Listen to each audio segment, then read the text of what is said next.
প্রিয় দর্শক, আসসালামু আলাইকুম। আজকের এপিসোডে আলোচনা করব টমেটো গাছে সবচেয়ে গুরুত্বপূর্ণ যে ওষুধটা স্প্রে করলে।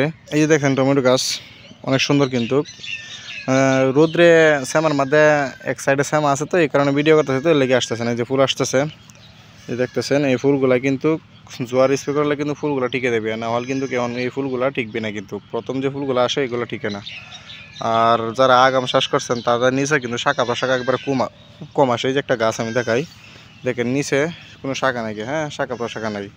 মানে সিজনালি যারা টমেটো চাষ করেন তাদের কিন্তু গাছের এই শাখা প্রশাখা বেশি আসে। আর যারা মানে সিজন ছাড়া যেরকম সেপ্টেম্বরে আগস্টের শেষে দিয়ে চাষ করেন তাদের কিন্তু শাখা প্রশাখা খুব কম আসে।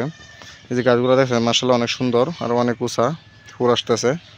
এগুলা কিন্তু সেপ্টেম্বর মাসে রোপণ করা গাছ, মাশাআল্লাহ অনেক সুন্দর। আসল কথা হচ্ছে যে টমেটো গাছগুলো আপনারা, আমি এই যে টমেটো গাছ এ পর্যন্ত উঠছে এগুলো আমি সর্বোচ্চ কিন্তু আমি 2বার ওষুধ স্প্রে করছি। বিশ্বাস করবেন কিনা আমি জানি না, মাত্র 2বার, কিন্তু কি 2বারের ওষুধ স্প্রে করাতেই কাজ হয়েছে। কারণ কী জন্যে? কারণ যে ওষুধগুলো আমি দিচ্ছি, এই ওষুধগুলা সবচেয়ে টমেটো গাছের কার্যকারিতা, এই কারণে কিন্তু এই গাছগুলোতে মাত্র 2বার স্প্রে করছি। কেউ কি এরকম বয়সে এরকম ফুল পর্যন্ত আসা পর্যন্ত 2বার কি কেউ গাছে স্প্রে করছেন কিনা আমাকে কমেন্ট করে জানাবেন যে আপনার গাছ 2বার স্প্রে করছি আমি, গাছ আমার মাশাআল্লাহ অনেক সুন্দর আছে। আসলে টমেটো গাছে কিন্তু আহামরি কোনো রোগ নাই, তবে রোগ আছেও। রোগ নাই বলে কিন্তু হবে না, রোগ আছেও। হ্যাঁ, এই যে একটা গাছ দেখেন সুষ্ঠুপুষ্ট। প্রথমে হয়েছে আপনারা যে নাভি ধসার একটা টমেটো রোগ, এটা হচ্ছে মারাত্মক রোগ, নাভি ধসা রোগটা। এরকম আরেকটা পাতা সাইডে ফুরে ফাড়া, এই যে দেখতেছে, এই যে একটা পাতা ফুরে গেছে, ঠিক আছে, নাভি ধসা রোগ। মানে এই রোগটা সবচেয়ে বড় রোগ হয়েছে টমেটো গাছের জন্য। তা আসলে প্রথমে আপনারা যে ওষুধগুলো স্প্রে করছেন এবং যদি না করেন তো এখন করে রাখবেন। বিশেষ করে যে নাভি ধসা রোগের জন্য টমেটো গাছের সবচেয়ে কার্যকারিতা ওষুধ হয়েছে অ্যান্টাকল, বায়ার কোম্পানির অ্যান্টাকল। অ্যান্টাকল কিন্তু কেন আমরা 2 ধরনের আছে, কিন্তু খুবই দেখে আনি নেন, ঠিক আছে। এই অ্যান্টাকলটা প্রতি লিটারে 2 গ্রাম হারে মিক্স করে ভালো করে তার সাথে আপনারা দেবেন কেব্রিওটপ, যা অটোকপ কেয়ার কোম্পানি বাজারজাত করে কেব্রিওটপ। ওইটা খুবই গুরুত্বপূর্ণ। এই 2টা ওষুধ আপনারা অবশ্যই একসাথে স্প্রে করবেন। তার সাথে ভার্ডিম্যাক প্লাস ইমিডাক্লোপিরের যে কোনো ইমিটাপ। কারণ এই টমেটো গাছ কিন্তু কুকড়ে যায়, সাদা মাছির কারণে কিন্তু কুকড়ে যায়। আমার এনে মোটামুটি কুকড়ে নাই বলেই চলে, আমি যেহেতু দেখতেছি। কিন্তু আমি ভিডিওগুলো ভালো হইতেছে না, কারণ পুরাপুরি রোদ্রে ভিডিও করতেছি, তো এই কারণে মানে। আর আমার এইখানে বড় সমস্যা হয়েছে, আমি এখনও মাছা দিতে পারি নাই। ওই যে দেখতেছেন বাঁশ ওইদিকে ফালাই রাখছি, মাছা দিমো, প্যাটার্ন মাছা দিমো। ওই যে দেখতেছেন প্যাটার্ন মাছা পদ্ধতি। আসলে টমেটো গাছের খুবই আরও আগে দরকার ছিল এই মাছাগুলো দেওয়ার। আমি ছোটো ছোটো কুটি দেওয়া শুধু করে দাঁড় করায় রাখছি। যাই হোক, বৃষ্টি নাই, এই কারণেই কিন্তু কেন গাছগুলো দাঁড়ায় আছে। যদি বৃষ্টি থাকতো এই মাটিগুলো কিন্তু মানে ভিজে নরমে পড়ে যেত। আসলে আমার এই মাটিটা কিন্তু অরিজিনালি এঁটেল দোআঁশ মাটি। আর টমেটো চাষ কিন্তু আগাম যারা টমেটো চাষ করবেন অবশ্যই আপনারা এঁটেল দোআঁশ মাটিতে টমেটো চাষ করবেন। বেলে দোআঁশ মাটিতে কোনোভাবেই মানে টমেটো চাষ করবেন না, নাই। কারণ কুকরি লাগে বেশি কিন্তু টমেটো, কারণ বেলে দোআঁশ মাটিতে। আর এঁটেল দোআঁশ মাটিতে কিন্তু আপনার কুকরি লাগে না, ঠিক আছে। যেরকম আমার এটা অরিজিনালি কিন্তু মোটামুটি কিছু লাল মাটিও আছে, আবার কিছু মানে এঁটেল দোআঁশ মাটি পুরাপুরি। এখানে যতই বৃষ্টি হোক সমস্যা হবে না, কারণ খুবই উঁচু জায়গা এইখানে। আর ওইদিকে দেখছেন, ওইদিকে শশা লাগামো, দেখতেছেন ওইদিকে শশা লাগানোর জন্য রেখে দিছি। প্রচুর পরিমাণ রোদ্রে টমেটো গাছের গ্রোথ মানে সব যেন ফুটা হয়ে থাকে। মানে রোদ্রে যে জায়গায় রোদ আছে, যে গাছ ফুটা হয়ে থাকে, যেদিক দিয়ে একটু ছায়া থাকে এই দিক দিয়ে টমেটো গাছ। তা আসলে আমি বুঝতে পারলাম যে এই দিক দিয়ে একটু মানে তাল গাছ আছে, দেখেন ওই যে উপরে তাল গাছ। এই তাল গাছ থাকার কারণে কিন্তু ছায়া থাকে, এই কারণে গাছের গ্রোথগুলো অনেক ভালো হয়েছে। আর টমেটো গাছ ছায়া তো কিন্তু মোটামুটি ভালো ফলন হয়।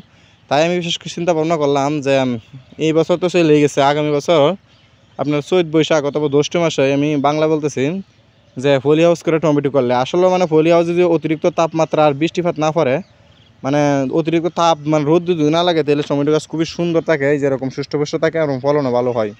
যে আগাম জাতগুলা বাড়ি ইটগুলো জাতগুলা যে গাফটিং চারাগুলা, এগুলো আমি সামনে করব। এখন কিন্তু বর্তমানে আমি কিন্তু আগস্টেও সেপ্টেম্বরের প্রথম সপ্তাহে কিন্তু মানে আগস্টের শেষে সপ্তাহে কিন্তু আমি টমেটো চাষ করছি। ওইগুলো টমেটো কিন্তু বড় হয়ে গেছে, কোনো ফাঁকে নাই, কিন্তু টমেটো কাঁচা কাঁচা হয়ে গেছে। আর এগুলো কিন্তু আরও পরে লাগাইছি, ঠিক আছে। এগুলো আরও পরে হলকে ফুল আসতেছে।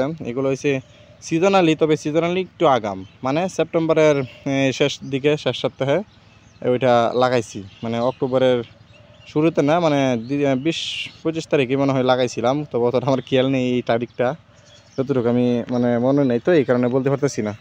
যাই হোক, আপনারা এই দুইটা ওষুধ অবশ্যই স্প্রে করবেন, আর টমেটো গাছের মাচাগুলো খুব দ্রুত দিয়ে দিবেন। আর আপনারা অবশ্যই যে অতিরিক্ত সেচ দিবেন না। দেখেন আমার মাটিগুলো কিন্তু মোটামুটি শুকনো, তবু আমি অতিরিক্ত সেচ দিতেছি না, কারণ অতিরিক্ত সেচ দেওয়ার কোনো প্রয়োজন নাই। টমেটো গাছে অতিরিক্ত সেচ দেওয়ার দরকার নাই। অতিরিক্ত পানি দিতে গেলে কিন্তু ডলে পড়ার রোগটা কিন্তু ধরে ফেলবে। হ্যাঁ, যে বলে দেখছেন না পানি ছাড়া ওইটি আছে না।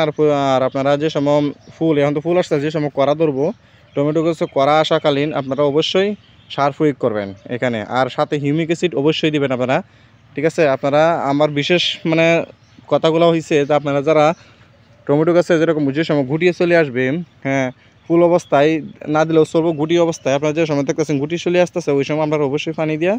যেহেতু এখন আপনার এই অক্টোবর মাস শেষের দিকে, তো আপনার অবশ্যই পানি দিতে হবে, এখন তার বৃষ্টিপাত হবে না, এই কারণে আপনারা এই সার প্রয়োগ করবেন। ডিএপি সার, হালকা ইউরিয়া, পটাশ এবং হিউমিক সার, বিশেষ করে আপনারা এর সাথে আপনার ম্যাগনেসিয়াম সারটা সাথে মিক্স করে এবং সালফার এগুলো স্প্রে করে মালচিং তোলা দিয়ে, যেরকম এই যে একটা মালচিং দেখতেছেন, এই মালচিংটা তোলা দিয়ে আপনার ঢেনে না দিয়ে আমি এই যে মালচিংটা, এই দেখেন শিকড়গুলো দেখতেছেন, এই যে শিকড়গুলো কিন্তু আসতেছে, এই দেখেন কি সুন্দর শিকড়গুলো বেরিয়েছে, এই যে দেখেন শিকড়গুলো। তো এইখানে আপনারা সার দিয়ে দিবেন। তো সার দিয়ে দিলে আপনারা কী দেখাইতেছে, আপনারা এই শিকড়গুলো নতুন খাবার পাবে, গাছগুলো অনেক সুন্দর দ্রুত পাবে, টমেটো কিন্তু ফলন হবে কিন্তু। মাশাআল্লাহ দেখেন আমার গাছগুলো কিন্তু অনেক সুন্দর কিন্তু। তা আসলে আপনারা যারা টমেটো চাষ করছেন, আমি কিন্তু টমেটো গাছে আহামরি প্রথমে সব সারগুলো দিয়ে দিচ্ছিলাম, এখন আপাতত 2বার স্প্রে করছি, আর এখন আমি সময়ের অভাবে আমি মাছগুলো দিতে পারতেছি না। আপনারা অবশ্যই যত তাড়াতাড়ি সম্ভব মাছা দিয়ে দিবেন। আর গুটি অবস্থায় আপনারা অবশ্যই সার দিয়ে দিবেন। কী কী সার দিবেন এটাও আমি বলে দিচ্ছি গুটি অবস্থায়। আর আপনারা এই গুটি অবস্থায় বিশেষ করে যে ছত্রাকনাশক, পাওয়ারফুল ছত্রাকনাশকগুলো আপনারা দিবেন না। বিশেষ করে যে কার্বন ডাইঅক্সাইড গ্রুপের ওষুধগুলা, ছত্রাকনাশকগুলা, যে সিস্টেমিক ছত্রাকনাশকগুলা, এগুলো আপনারা অবশ্যই মানে পাওয়ারফুল ছত্রাকনাশকগুলা এই ফুল আওয়া পর্যন্ত, এই দেখেন এই যে ফুল আসছে না, এই ফুল যে সময় আসে ওই সময় আপনারা পাওয়ারফুল ছত্রাকনাশকগুলা দিবেন না, কারণ এই ফুলগুলা ঝরে যায় কিন্তু অতিরিক্ত। এই কারণে আপনারা ভালো যে নর্মাল যে কন্ট্রাক্ট ফাঙ্গিসাইডগুলো আছে ছত্রাকনাশক ম্যানগ্রোভ গ্রুপের, এগুলা মানে কম পরিমাণে দিবেন, এত বেশি দেওয়ার দরকার নেই। বিশেষ করে আপনার কেব্রিও টপ, অ্যান্টাগল এগুলো আপনারা দিবেন। আর মাঝে মাঝে আপনারা অ্যামিস্টার টপ প্রতি লিটারে আপনারা 15 লিটার পানিতে আপনার 10 গ্রাম মাত্র, সর্বোচ্চ 10 মিলি আপনারা অ্যামিস্টার টপ স্প্রে করবেন। ঠিক আছে, এতে ফসা রোগটা কিন্তু দূর হয়ে যাবে। যে মাঝে মাঝে গুটি আসে কিন্তু ফসা রোগ হয়ে যায়, এই ফসা রোগটা কিন্তু এটা সৃষ্টি হবে না। আর বিশেষ করে আপনারা এই যে ফুল আসলে আপনারা গাছে যেরকম ফুল চলে আসলে, মানে ফুল আসলে ওই সময় আপনারা জিঙ্ক আর বোরন এই দুইটা মানে স্প্রে একসাথে করবেন, মানে করবেনই। আর সাথে আপনারা আরেকটা স্প্রে করবেন, আলাদা আলাদা স্প্রে করবেন, যেরকম ফ্লোরা আর হচ্ছে আপনার এই ফটোজেম, সিনজেন্টা কোম্পানি ফটোজেমের এসি কোম্পানির ফ্লোরা, এই দুইটা একসাথে আপনারা স্প্রে করবেন। তেলে শাখা প্রশাক উপরে নিচে তো শাখা প্রশাক আর আসবে না, যেহেতু এটা মানে আগাম টমেটো। আর নিচে আসলে অবশ্যই শাখা ব্রাঞ্চগুলো কেটে দেবেন, উপরে ব্রাঞ্চগুলো রাখবেন। যেরকম এই যে উপরে আপনারা যদি স্প্রে করেন যে এই ফ্লোরা এবং ফটোজেম, কিন্তু শাখা প্রশাখা দেবে এবং গাছে গ্রোথ অনেক সুন্দর হবে কিন্তু। ঠিক আছে, আগে আপনারা স্প্রে করেন জিঙ্ক আর বোরন দুটো একসাথে। জিঙ্ক হয়েছে আপনার এই 1/2 মিলি অথবা মানে 15 লিটার পানিতে 10 গ্রাম দেবেন। আর হচ্ছে আপনারা বোরন দেবেন প্রতি লিটার পানিতে 2 গ্রাম, দুইটা একসাথে স্প্রে করে দেবেন। পরে আপনারা 3 দিন পরে আবার এই যে ফটোজেম প্লাস ফ্লোরা এই দুইটা একসাথে স্প্রে করে দেবেন, গাছের গ্রোথ মাশাআল্লাহ অনেক সুন্দর হবে কিন্তু। তো আপনারা অবশ্যই কিন্তু এগুলা স্প্রে করবেন, আশা করি টমেটো গাছ আপনারা অনেক সুন্দর ফলন হবে কিন্তু।